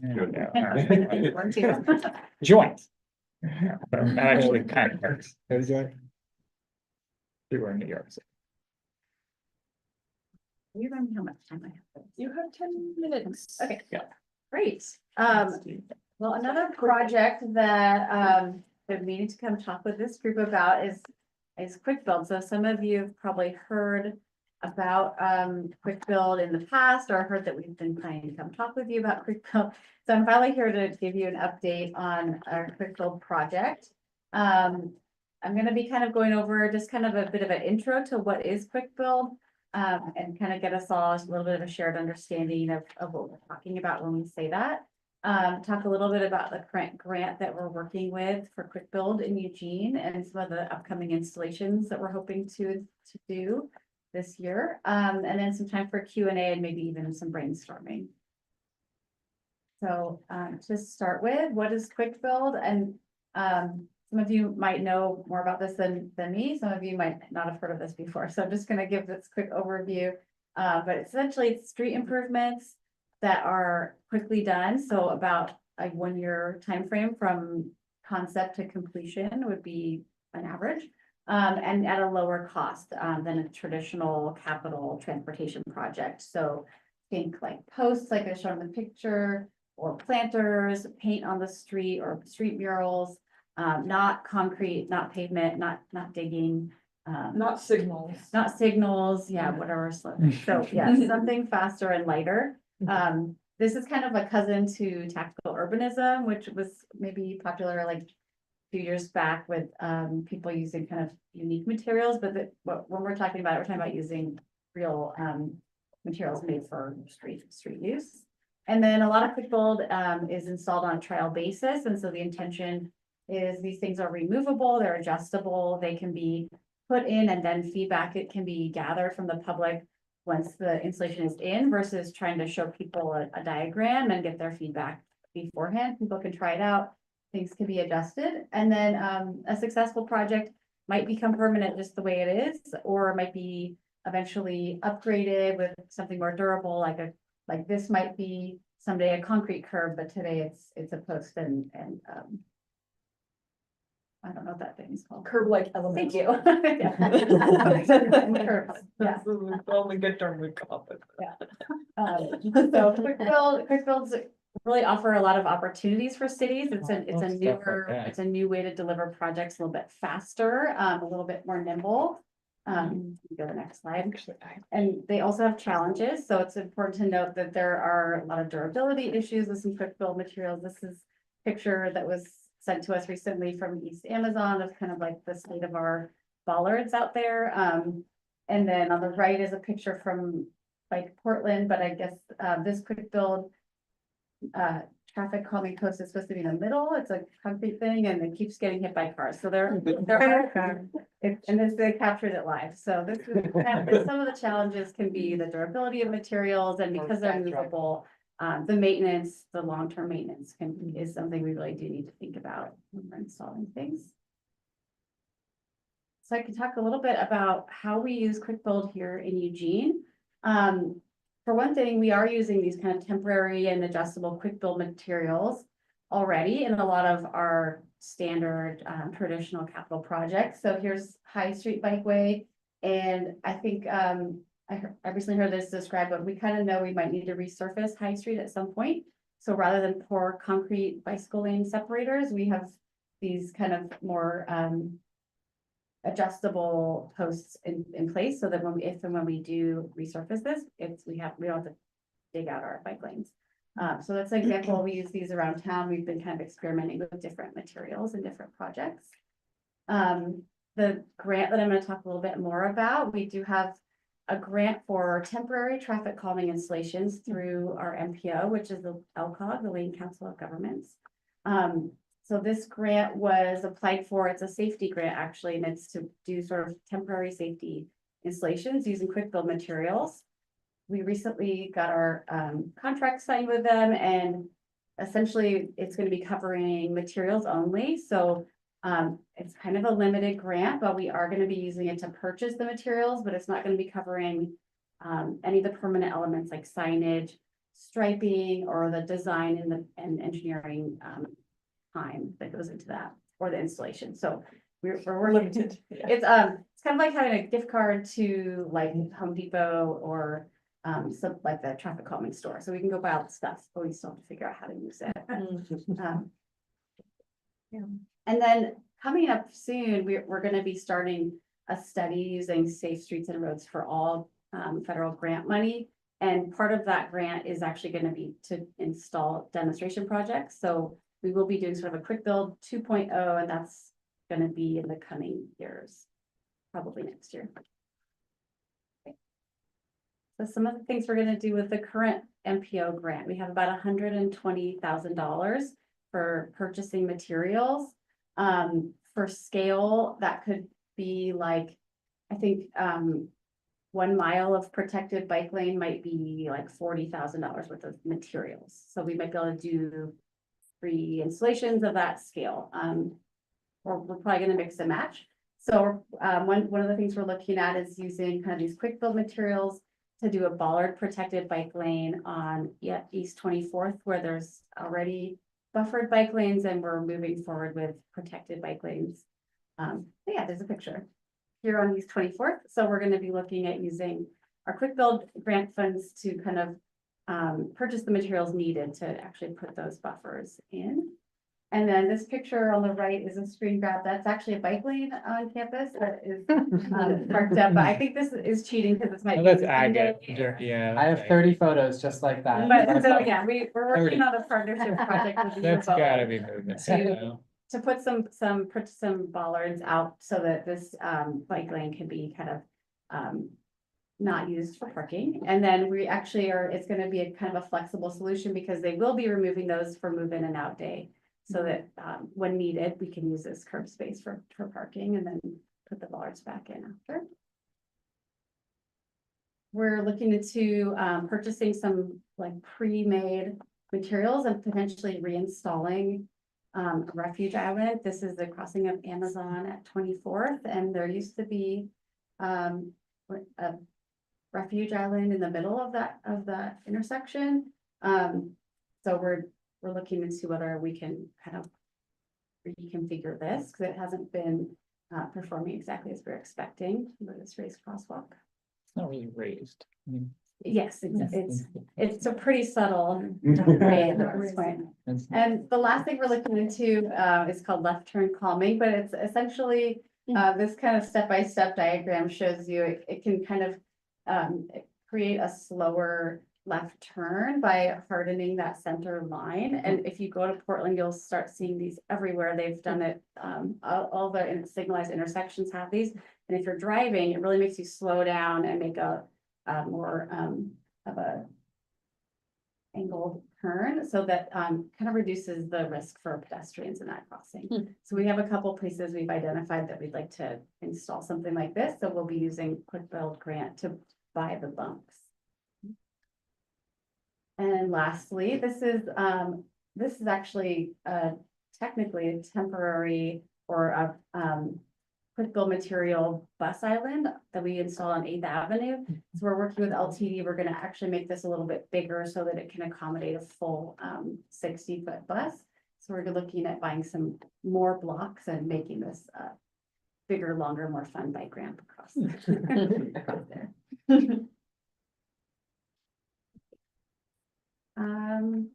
Is there one more side? No. Oh, well, I there's took the it out. thank you Okay. slide. All right, well, yeah, I just want to leave some time then for Q and A and an idea, if there's any ideas that you've all been storing in your heads for about quick builds. I think we've hinted at talking about quick build with this group in the past, so this is a chance to like kind of give us any ideas or any questions about what you've seen today. Someone else raised their hand. So there's the NPO grant, and then there's a second grant? Is that Yes. something that you're applying for and don't have yet, or is that It is something? the second grant that we have been awarded and You've been awarded. so Logan will be running that. It's essentially a transit access study. He'll be looking at pedestrian and bike access to all of LTD's bus stops in the city. And then any ideas coming out of that study, he also has funds to actually do a demonstration project to address it. Do you know what the value of that is for the demonstration? I don't know the budget for that offhand. That might be a follow-up. Once Logan gets the like contract signed for we're calling it the first mile, last mile study, because it's the mile to and from bus stops. Once he gets that contract signed, he'll come to this group and we can talk further about what that study looks like. Yeah, so he can provide more Yeah. info. I do know that Logan learned from our NPO grant and budgeted design, engineering, and installation, as well as materials into that grant, so. Yes, we learned. Yes, so- This time it's just materials and we were like, this isn't that helpful, This isn't actually. actually allowing us If to we install can't engineer and install the materials. Yeah. All right, I think Lucy, that Abby. Yeah, thanks, Jody. Are those buffered bike lanes considered a quick build project? Like the line, and then it's kind of got the like arrow thingy in the middle? No, those are, well, they could be, because sometimes quick build is considered paint. Yeah. So they could be, but Yeah. we don't normally do it that way. Usually buffered bike lanes are done through our paving projects. So when we go to resurface a road and restripe it, Yeah. if we have the opportunity to make a change and create space for buffer, or if there just happens to be space, then Yeah. we'll paint the buffer. Yeah, I think you might see cities like examples nationwide and even like in Canada where maybe they do have like a striping team in-house that can do that as a quick build. So I think that is a model that is out there, but that's not something that we have like the capacity for essentially with our striping. Oh, okay. Well, they're really great and yeah, that's. Yeah, the left turn buffers are really exciting. Thanks for that. With the rebuild of Franklin, this is just anecdotally in my everyday experience, Franklin and Walnut, like almost to where you're merging onto the 5 in the Laurel Hill neighborhood, like way on the end. I drop high schoolers off there and pick up high schoolers there daily. And I have never seen an accident, but anecdotally in my mind, that may be an area to look at, the intersection of Walnut and Franklin, just because I see high schoolers run across the street to get to the EMX station. And that's also a high turn point, so. That's a great suggestion. And actually, one of the things we were thinking of looking at is like proximity to the MX stations. And we'll probably do just a couple of intersections. So thank you. That's good. If there's nothing else, we actually are out of time for this item and kind of need to move on, but if there's anything else pressing right now. Thanks, Jody. Quick Bill's very interesting and We love it more. Sounds like we'll get more when we get Logan anyway. Yes. Yeah.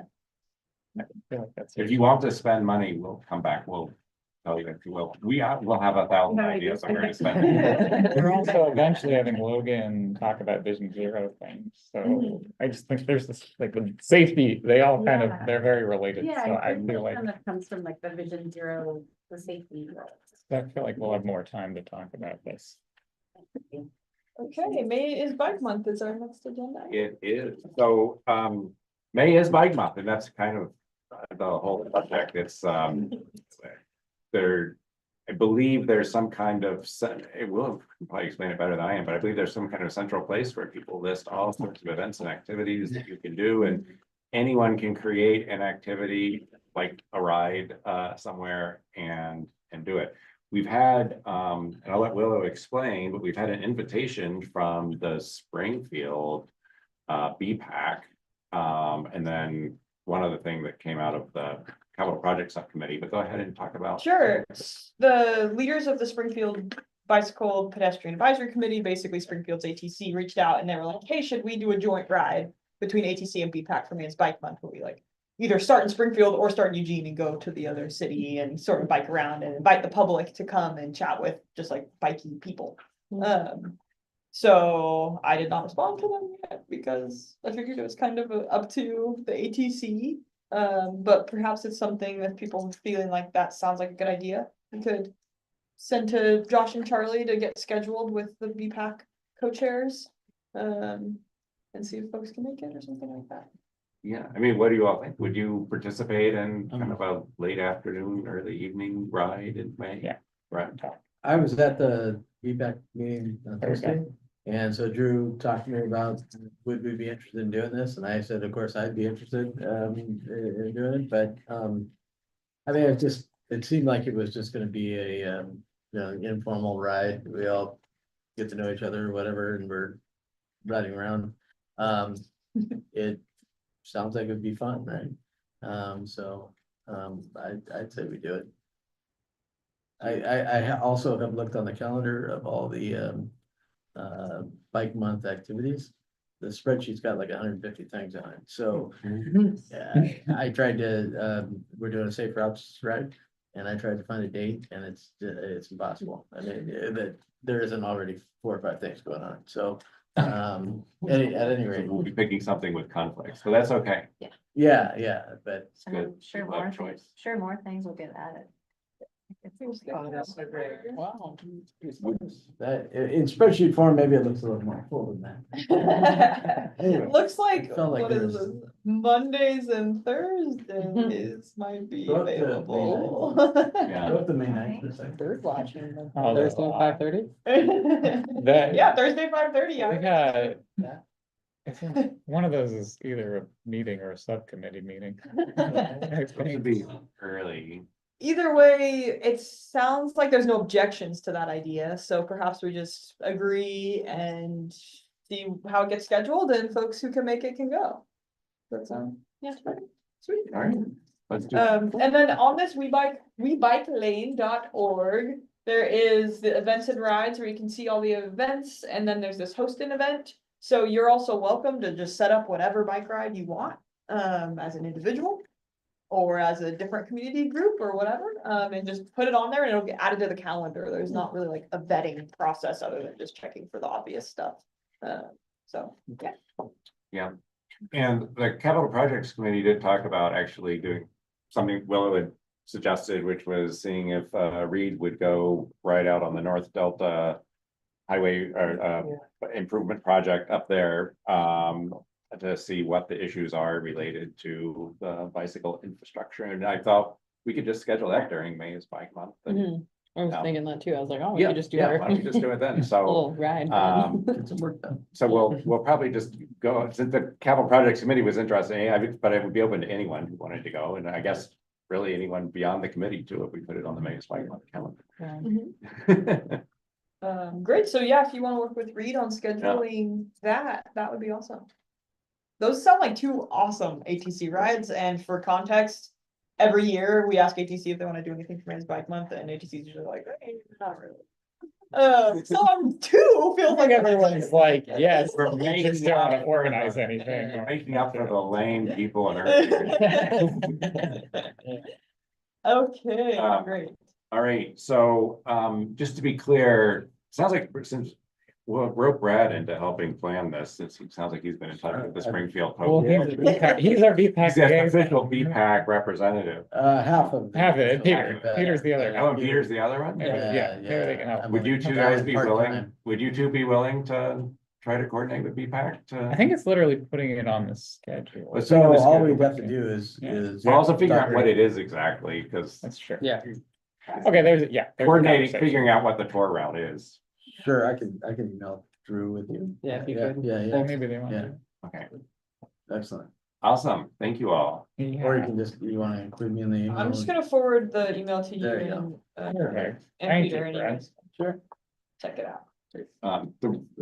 Yes, particularly since the two groups will be starting at, physically speaking, we're in Eugene and they're Springfield, like figuring out what the route is that makes everyone happy. Yeah, that's true. Could be a convergence. Yeah, route. it could be That'd a kind of convergence. fun. Just a party under the I-5. You're never gonna make time. We did wanna. Well, I think it would be great to, I mean, to understand from their perspective, what it's like to arrive in Eugene. Like what, off the river path, and for us to arrive in Springfield. Yeah. So, anyway. We're Good point. subcommittee share outs. We are subcommittee share outs. And then BPAC share out. And so, capital projects, we've largely already heard everything we talked about because it's the university, it was cycling with Reed. But we do want to talk a little bit about what we might want to discuss this week. Like, go ahead for the other. But I was hoping to get to Paul, because we had pretty low attendance, but I've done some math and I realized 3 people told me they actually just couldn't make that meeting. So that would have been a more normal number, so maybe we don't need to remind everyone to come to the meeting. We were gonna do 4th Thursdays, I think we did 3rd last month, but at least Nancy, Yeah. the 3rd doesn't work for her, and no one else seemed to care, so 4th is better, so I'll send an email. I did maybe want to clarify, okay, you're interested in that. Yeah, that was Also, spring break last time. Okay, no, it was Or the no, week was it before. before? Yeah. Oh, I was we already gone switched for it. spring break. Anyway, I just, because I didn't necessarily want to email the entire group, or I can email the entire group if that bugs everyone. But otherwise, and our main topic, at least initially, I'll get you to do it, but we were gonna try, and it's gonna be convenient. We were gonna talk about basically like problems with signal programming. Because Ash came to us with like a whole presentation already. And it seems like really, yeah, and related to some of the bikeway survey also. So Ash had some really cool ideas. So a lot of it could just be reviewing Ash's ideas. And also because Willow is at least at the moment expecting to be able to get traffic operations next month. So we could come up with some questions for traffic operations. So we could this could be a pretty contained, like 3 or 4 meeting, like the next 3 or 4 meetings, and we could be done with it, and that would be really cool. And maybe we'll get Ash to share this like thing just as a think piece. Maybe you have it, you could get it on the thing. Yeah, our signal engineers will be here Yeah. next month. So that'll So be- traffic signals 101 sort of presentation. So yeah. That'll be really cool, I think. And so that'll be 5:30 on the 24th. And I will be missing the May meeting, but it'll be recorded. I will make sure to watch it. So I'll send a reminder, 5:30. We'll have to find a space. I don't know, there's a room at the library you can rent. I'm just thinking, if anyone has any Well, suggestions, send I'm that to me. hoping, I was gonna suggest the capital project subcommittee again, try Dark Pine, which always has had plenty of space at that hour, except for the last month when it was right before exams and it seemed like full of students cramming.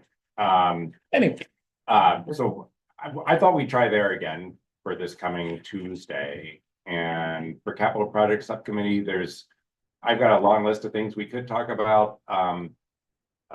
Shane offered to come chat more about signage, which would certainly be interesting. It could also fit in the policy subcommittee, actually, but does anyone have an interest in getting into the weeds on bike path signage And striping too. and striping? I'm not seeing a lot of enthusiasm. generally, yes, just Yeah. even, it's more of a, I'm like, do I have to get another one? I'll send out to the subcommittee some ideas for topics that we could talk about and let folks weigh in. So when we get there, we know what we're doing and you can decide whether it's worthwhile. And if none of them seem worthwhile, we'll just skip the meeting, but. I will say for new people, anytime you can get a staff person at a subcommittee meeting where you're just talking to them, we've had Joey before last year about sidewalks, that is the time you can have most influence on a city staff person, and you have like a small conversation with them, so just a pitch for making that meeting. If you're Making it. Do Real quickly, BPAC share out. you have anything Was there anything- from the meeting you went to that's worth sharing? Well, not much. A joint cycling ride during. That was an important one. That happened afterwards. They're doing a audit. They're meeting at the Knickerbocker Bridge and they're doing a walk audit, through, I think, downtown area, but I don't quite remember. But they had subcommittee reports and so on, but I didn't prepare anything really. So That's all. we usually have don't we usually have a representative come and? Yeah, I think we don't have them today. I think they have some turnover. I see. That used to Well, be. Sorry about that. Yeah, it used to be Rachel. Rachel moved to Eugene. so Right. she can't be on here. And different, yeah. Yeah, I guess, in terms of the BPAC share out, it's whatever you feel like sharing that would seem significant for this group in terms of interacting, and if there's not anything, then. I was more sharing what this group is doing with them. And that's, So, yeah, that's right. great. So that's the way. it's That was- supposed to Yeah, work. yeah, They're that's supposed to usually- go- That's what I thought the That's difference. usually- Yeah, but Yeah. today we're here, you were there. Oh, got it. Sorry. Got it. Oh, so you don't have to do anything, never. No. Well, we've just, Prepared. I think we're pretty much at time. You're at time. We are at time. I We're exactly at time. know. Meeting adjourned. Yeah, unless there's anything else. Thanks so That much. was the last item, we just like we got through it all. Did it. If anyone's interested, I did see a sign at Oakshire for a bike path cleanup tomorrow. On the Third Ridge Path.